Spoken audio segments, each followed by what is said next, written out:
It's sad to think that so many people become strangers to their parents when they get older. Sometimes they have good reason to, but often they just don't see them as a person, at least not the one they once were. Steep bills, hospital visits, and lack of cognitive function can quickly turn a loved one into a liability. I wish I could say I stuck around for my dad because of a sense of pure altruism, but that would make me a liar. My dad and I had never been as close as either of us wanted. I was a bit of a hellion in my youth, and that put a strain on our relationship, especially when Mom died. Even still, when he delivered the news that he'd been diagnosed with throat cancer a couple of years ago, I offered to move back in to help take care of him and the house. After all, living in my childhood home rent-free seemed way better than barely affording to live in the worst apartment block in town. When Dad lost his voice, we began passing notes. It seemed the obvious way for us to communicate. Whenever I'd get in trouble when I was a kid, he'd always slip a note under my bedroom door a few hours later, with some stupid joke about what I'd done and telling me to take out the trash for a week or some other menial punishment, before telling me that he and Mom would always love me. Even though I could speak perfectly well, and he could hear me just fine, passing notes back and forth with him now seemed natural and very personal. About a year and a half ago, I was making lunch for myself in the kitchen when I heard a fall from Dad's room. I rushed upstairs to find him wrapped in bed sheets and sprawled out next to his bed, his breathing ragged and laborious. It wasn't until I managed to get him sat back up in his bed that I noticed tears silently streaming down his creased cheeks. His shoulders trembled, and for the first time I realized how much weight he'd lost. He looked small, his skin hanging loose on his frame as he began to shuffle towards the other side of his bed. He struggled to grab his pen and notepad from his bedside table. It pained me to see his hands struggle to write down just a few words, arthritis and chemo destroying his fine motor skills. He handed me the notepad, and it took me a few seconds to decipher the chicken scratch that had once been meticulous handwriting. It hurt so much. I had to step outside for air after that. Had things really gotten so bad so quick? It seemed like just a couple of months ago that he was lively, energetic even. We'd cook dinner together and play games in the living room.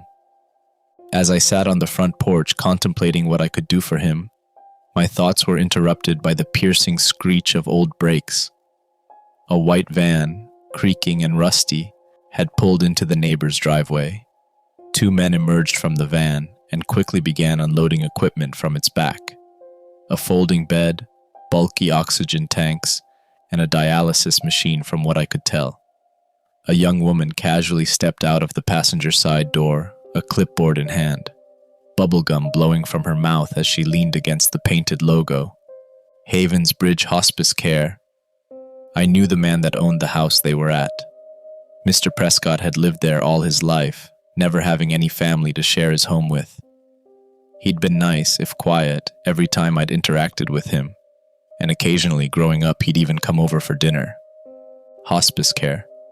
Not what I'd hoped I'd have to resort to this soon, but with my dad's quickly worsening condition and our treatment options dwindling, at least it would ease his pain in his last months.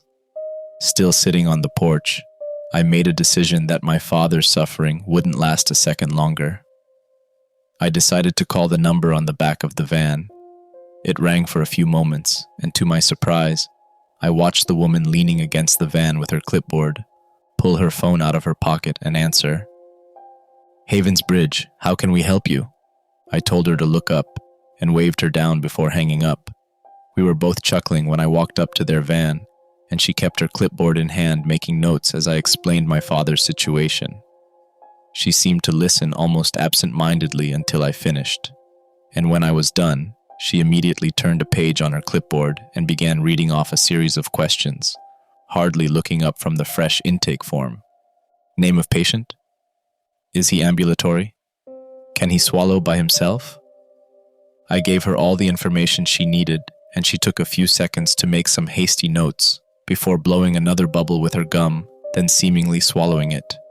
She tore off a section of paper and handed it to me, a different phone number scrawled across it. "This is Marla. She'll most likely be the nurse assigned to your father's care. Call her this afternoon and she'll come over for an evaluation." I was shocked at how quickly this was progressing. Just half an hour ago, I'd been helping Dad get back into bed, and now I'd already booked him end-of-life care.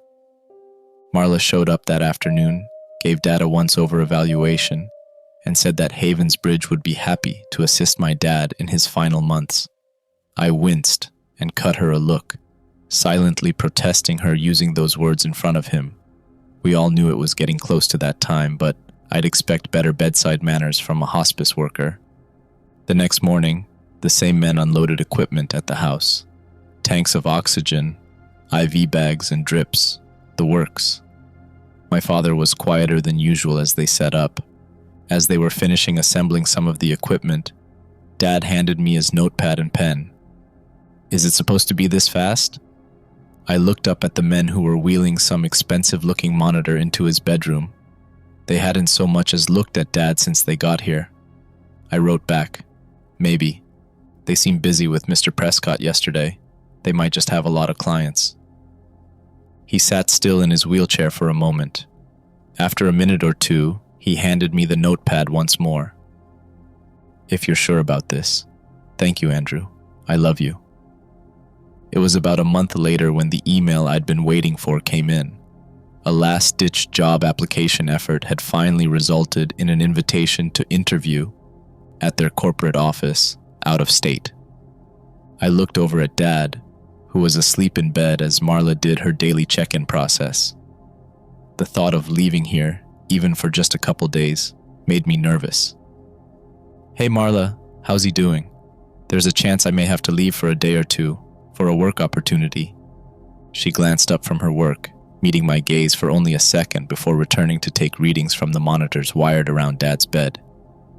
"He's doing all right. He's tired though." She looked back up at me for a moment and hushed her voice to avoid waking her sleeping patient. "He's got a few weeks left. If you need to go, do it now while you still have that time. If anything happens while you're not here, our equipment will let us know, and we'll be here to help him within an hour." She gestured towards one of the screens displaying his vitals. She began to pack up her equipment for the day, and I sat down next to Dad. As she left, he slowly opened his eyes, glossy and wet with tears. He took several minutes to write down a short note before gently placing it in my hand and falling back asleep. "Go, I'll be here when you get back." As the plane landed the following afternoon, I looked out the window at the new city sprawled before me. Clouds hung above skyscrapers like I'd never seen. I wondered which one I would hopefully be working in soon. The flight attendant's voice called from the front of the plane, informing us that we could unfasten our seatbelts and use our electronics again. As soon as I turned my phone off of airplane mode, 3 missed calls appeared on my screen. I didn't have the phone number saved, but I recognized the number. It was the number I'd first called to reach out to Havensbridge. My hands clammed up, and I felt the hairs on the back of my neck stand tall with knowing anticipation. I called back, "Hello?" A woman's voice rang back at me, soft but clinical, the woman I'd spoken to in Mr. Prescott's driveway. "Good afternoon, this is Havensbridge. How can we help you?" "Yes, hi, this is Andrew Reeves. I have a few missed calls from you. What's going on?" There was a pause, long enough for my stomach to tie a knot of itself. I knew. "I'm sorry for this, but we're calling regarding your father. He passed on earlier this morning." A hollow, weightless silence. I exhaled slowly, pressing a clammy hand against my forehead. Okay, I stuttered. I wasn't sure what else to say. They'd told me he had weeks left. "We know you're out of town, so we've gone ahead and taken care of everything," she continued. Our remote monitors signaled that he passed in his sleep at 11:03 this morning, and the body was picked up at 3:15 Halloway at 11:42 a.m. Given the circumstances, we want to make this process as seamless for you as possible. The remains have already been cremated, per your request. Havensbridge wants to cover the memorial expenses for the trouble. "Thank you. That means a lot. Wait, he's already been cremated? It was standard procedure.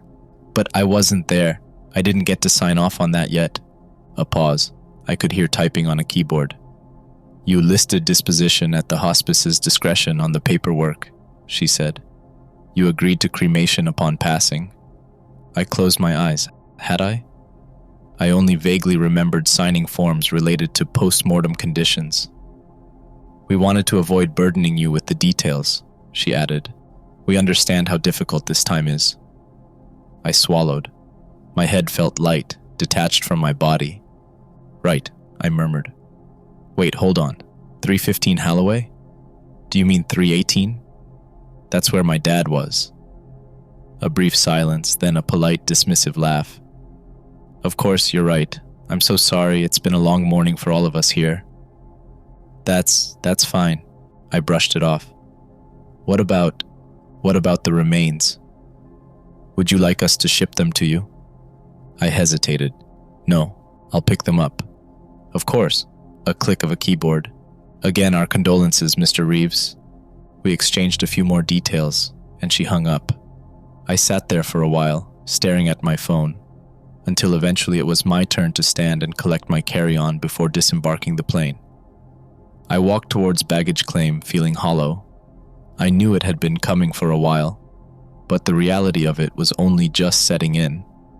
Teary-eyed, I pulled his last note to me out of my pocket and reread as my bags arrived. The crumpled page almost fell apart in my hands. The sweat of my fingers smeared the lettering. I would have taken much better care of it if I'd known it were his last words to me. I'll be here when you get back. I got the job. I don't know how I managed to do it, but for the duration of my interview, I must have put myself on autopilot, cruising through handshakes and panel questions.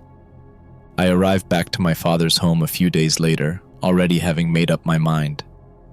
I couldn't live here anymore anyways, seeing as I'd start the new job much sooner than I'd anticipated. But now there was nothing tying me here. This would be my last time here. I trudged up the stairs and began to tear up as I looked down the hall towards my father's bedroom. Never again would he lay there sick, and never again would we sit next to each other passing notes, joking about sports or the antics of the neighborhood squirrels. I walked up, wanting to go in one more time, but I couldn't bear to turn the doorknob. He was gone, and it felt like an intrusion to go in without him there. A holdover emotion from when I was a kid. I could worry about his things or selling the house later. For now, I just had to worry about moving everything that was mine. I began to pack up what little I needed from my room, and within an hour, my bags were packed, and I was ready to leave. There was no way I'd be hauling Dad's furniture to Chicago, so other than my personal effects, it was best to leave the house how it was. Dad had left it to me after all, and with the cushiness of the new job, I could afford my own place and my own stuff in the new city. I could retire here, I thought to myself, but later, when it feels less empty, when I have my own wife and kids to fill its rooms. I was making my last haul to load my belongings into my car when I saw it. A note, folded neatly on the side table in the entryway of the home. Dad must have written it for me after I left, the night before he died. Marla must have left it here for me, bless her. I felt blood rush to my cheeks, and for the first time since he passed, I smiled genuinely. I picked it up and very gently unfolded it, careful not to tear or smudge it. My face dropped as I opened it and read its short contents. I want to leave. Where are you? I felt a hot tear roll down my face. Dad knew I had left for Chicago. At least I had thought so. Did he misunderstand where I was going?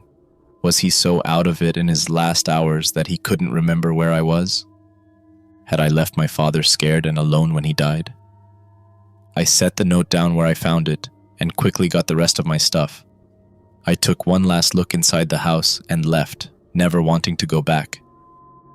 I'd been working the new position for a year when I found the note. After months of settling in, finding a place to stay, and finding my place, I finally worked up the courage to start going through some of Dad's old things that I'd brought with me. Old journals, a laptop, his baseball card collection, Things I was familiar with but hadn't had the nerve to unpack since I moved. I was flipping through one of my old yearbooks that he'd kept when a slip of paper poked out from between some of the latter pages. I flipped to where it lay and was greeted by a photo of me and my first girlfriend preparing for a pep rally my sophomore year. I smiled and turned my attention to the note nestled in the crease. My dad's handwriting was immediately recognizable. Still messier than it used to be, it was distinctly his. "You two are so happy together. She's still so kind." I smiled. Gwen's braced smile beamed at me through the pages, her freckled face framed with black bangs that she kept even through senior year. Dad was right. We were happy together. I wondered when he'd written the note. Clearly after he got sick based on the handwriting. I wondered how many other notes he'd left for me, hidden like time capsules for me to find while reminiscing. His wording caught me as odd, however. I wondered why Dad would phrase it like that, like he still knew her, that she was still kind. I puzzled over it for a minute and realized that he was probably referring to when she showed up to Mom's funeral after I graduated. We'd been broken up for months at that point, but she was there. I smiled. She had been such a nice girl. I started finding more of Dad's little time capsule notes after that. The second one showed up about 2 weeks later, tucked between my back seats when I was cleaning out my car. "Don't forget your oil change," it mentioned. I chuckled and made a mental note that, funnily enough, I was due for a tune-up sooner rather than later. The third and fourth I found within a couple days of each other. One half buried in the drying dirt of a dying houseplant I'd brought from Dad's, reminding me to water it. The other tucked inside a Stephen King book that was one of Dad's favorites. You'll like this next part. And he was right. The twist got me good. I found more and more of my dad, increasingly revealing himself in my life. It felt like a blessing, to find pieces of a loved one as alive as he'd ever been, hidden all around me. That's what I thought, at least. I was putting away a few of Dad's things in the closet when I dropped the yearbook, and the note about Gwen fell out again. I picked it up and noticed something I'd missed before. A phone number written on the back of it. After 3 years of dialing it by hand on my old flip phone back in school, I recognized it instantly. Gwen's cell number. Nostalgia shot through me and I hesitated. Emotion quickly drowned out reason. Surely she's moved on with her life like I had, but where was the harm in calling her up as an old friend? Maybe she would even pick up. I dialed the number in, and the phone rang for a few long moments, and just when I was about to hang up, someone answered. A man's voice, tired and hollow, answered the phone. "Hello? Who is this? How'd you get this number?" I felt my heart sink for just a second. It had been 15 years after all. It made sense that the number wouldn't be hers anymore. "I'm sorry, I figured this wouldn't work. I was trying to call up an old friend. Gwen Matthews." The man paused for a second and shocked me. "No, you have the right phone number. This is Omar, Gwen's husband. May I ask who this is?" He seemed tense. "Oh, sorry to bother you. My name is Andrew Reeves. I was a friend of Gwen's from high school. I found her number again and just wanted to check in." There was silence for a second, but he answered. Well, Andrew, I'm sorry to tell you this, but, I heard his voice break. "Gwen passed a few years back. She was in an accident. I'd kind of assumed everyone who knew her already heard. Anyways, I didn't even know her phone was still turned on until you called. I'll be shutting it off tonight. Thanks for calling." A click and he hung up. I sat there in shock. I hadn't known what to expect, but I just couldn't believe she was gone. I was in a haze for the next few days. Why'd Dad tell me she was still kind? Did he know she was gone? Why didn't I know that she died? I guess that's what happens when you don't speak to someone for 15 years. They move on. Sometimes they pass on. I couldn't stay frazzled forever, though. I had a shareholder meeting to prepare for. A potential promotion rode on the results, so I'll admit I splurged and bought a new suit and binder to look extra professional. In the middle of the meeting, I found Dad's next note. I opened my binder to remove some documents, and out fell a pristine sheet of paper. one I hadn't placed there when I meticulously prepared for the meeting the night before. I quickly put it aside to get to my documents, but it immediately caught my eye. I had only bought this binder last week, and I certainly didn't own this notepad back when I lived with Dad. But there it was, unmistakably in Dad's handwriting. "Good luck, Andrew, I love you." The impossibility of the note perplexed me. Driving home from work that day, I puzzled it over in my head until it made even less sense than before. There was no way that he had put the note in the binder, as I had only bought it a week prior, and there was definitely no way that it had somehow gotten shuffled around when I was unpacking and ended up in there. It was in pristine, unfolded condition. I couldn't make any sense of it. More notes started appearing in places that, in hindsight, always should have set off alarm bells in my head. "I'm cold," I found underneath my fridge when I was sweeping. The next morning I booted up Dad's old laptop again, only for a note to slip out of the disk drive. "I'm not feeling any better, can you help me?" It was one of his most recent notes that led to where we are now. I returned home from work one day, frazzled that I'd found a letter seemingly from him in my packed lunch. I opened my mailbox and began sorting through my mail when one letter stuck out like a sore thumb among the rest. A final bill with a familiar logo was nestled between advertisements, a bill from Havens Bridge.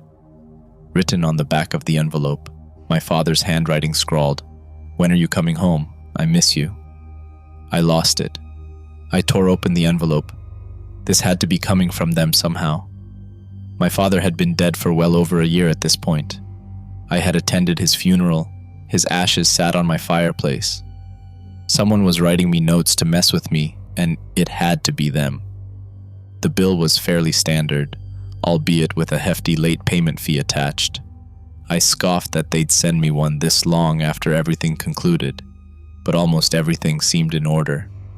Bills for oxygen tanks depleted, moving time and in-home care, everything seemed exactly as it should.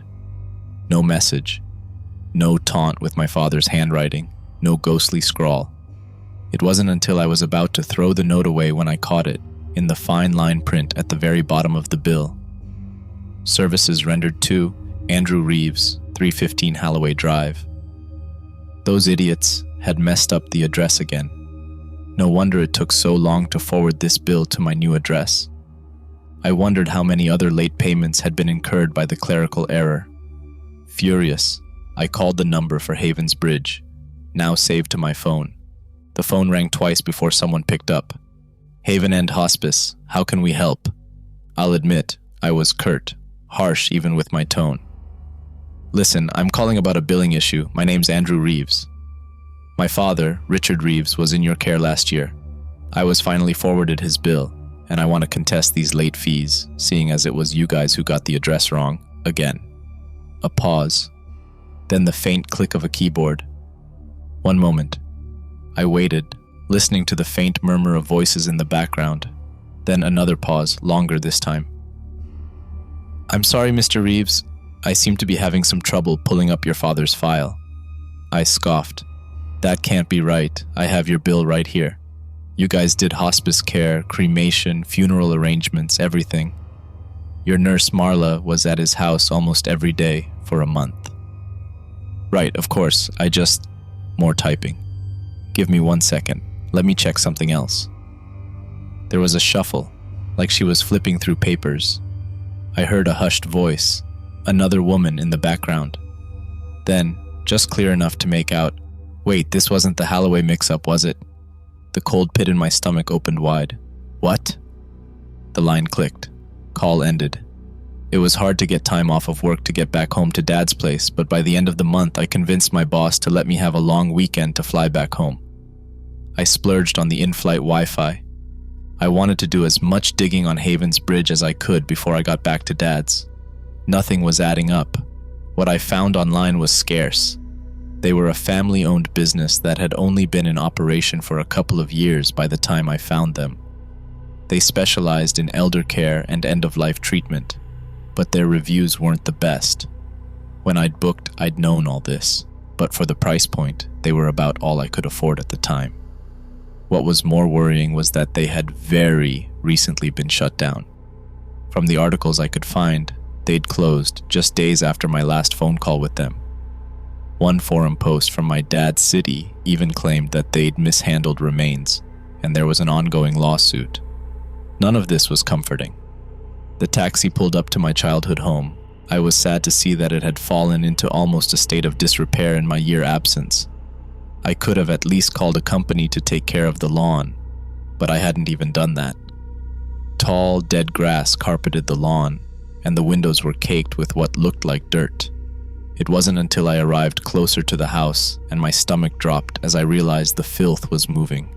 Thousands of flies buzzing and landing inside on the glass. I swallowed hard and put my key in the door. I barely turned the handle and cracked it when the smell hit me like a dead fish. My eyes watered, and I pushed my way inside, fighting back the flies that pushed past me to escape into the fresh afternoon air. It was several minutes worth of coughing and opening every window I could find downstairs that I paused to let myself breathe and get my bearings. I wish I hadn't. There were hundreds, no thousands of scrawled letters on the ground. Some were crumpled, some in perfect condition, most of them rotting and covered in dead insects. I picked up one that seemed relatively fresh and unspoiled, and to my dismay, it still held a damp, slimy texture. I peeled it open and it read, "Will you be back soon? Please let me out." I knew what I'd find before I even started walking upstairs. The smell had hung heavy in the ground floor foyer, but the stench of rot only grew more sickly sweet with every step I took towards my father's room.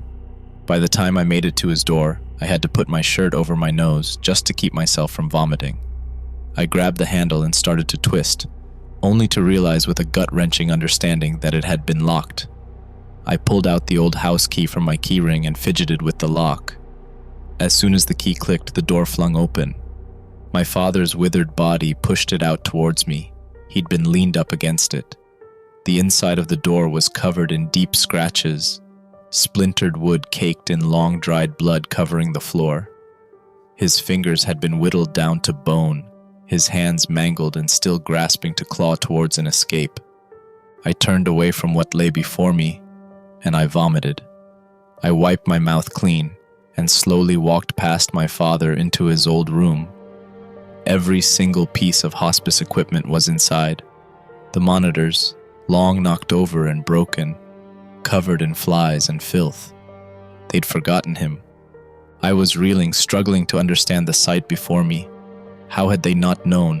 How had they left him here to die? Whose ashes did I have in an urn at home? I couldn't bear the smell anymore, so I cracked open my father's window and caught a glimpse of Mr. Prescott's house across the street, similarly overgrown. No family or friends to take care of it. His house had gone the way of my dad's. It wasn't until I looked at his house number, 315 Halloway, that the realization hit me like a brick. I turned away from the window, my head spinning, and I shifted my gaze towards the door. My father's body was gone. A pool of blood and wood splinters where he had laid was all that remained in his place. My heart sank as I looked at the scratches he'd left on the back of his door. They were bloody and messy, but I could now clearly see that they were words. "Thank you for coming home."